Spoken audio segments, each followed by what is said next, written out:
In this question, then, I'm asked to find the remainder when I divide this function by 2x plus 1. Now, if I was to divide this function, say, by a factor that didn't have a coefficient of x that wasn't 1. So, for example, if I was to divide it by x minus 2, what I would do is I'd be able to say that f of 2, so I take the positive value here, would give me my remainder. However, or I should say, and from this, the reason why I'm taking x, the positive value here of 2, is because I would set x minus 2 to equal 0, as it's a root of the equation, and therefore x equals 2.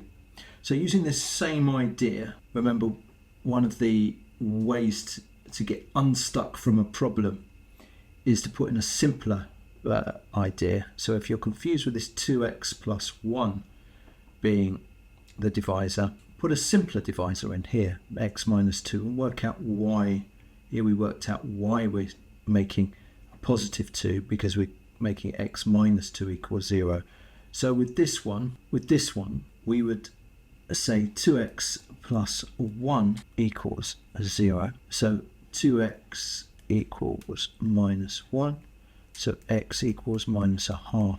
So what I want to do is I want to substitute in minus a half here, and that will give us our remainder. So we're going to put in minus a half.